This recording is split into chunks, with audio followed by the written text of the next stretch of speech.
But fact ఏంటి, నిజం ప్రకారంగా ఇప్పుడు మేము ఈ 10,000లో సపోజ్ ఎగ్జాంపుల్లో మీకు ఒకవేళ 85% వచ్చిందనుకో జేఈలో, దానికి తగినటువంటి ఎగ్జామ్స్ అన్ని రాపిస్తాం. మీరు 30 లక్షలు కట్టుకోగలరు, ఏది బడ్జెట్ 4 ఏళ్ల మీద.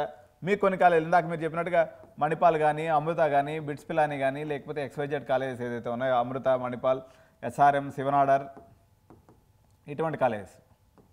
ఓకే, తర్వాత మీరు 50 లక్షలు బడ్జెట్ పెట్టుకోగలిగిన వాళ్ళకి కొన్ని బెంగళూరులో ప్రీమియం కాలేజెస్.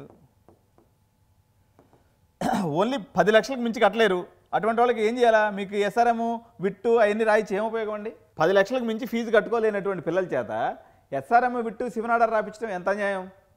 సింపుల్గా వీళ్ళు ఏం చేయాలి? కామెడీకే రాసుకోవాలి, తర్వాత ఎంసెట్ రాసుకోవాలి, టీఎస్ ఎంసెట్ లేదా ఏపీ ఎంసెట్ రాసుకోవాలి, చదువుకోవాలి.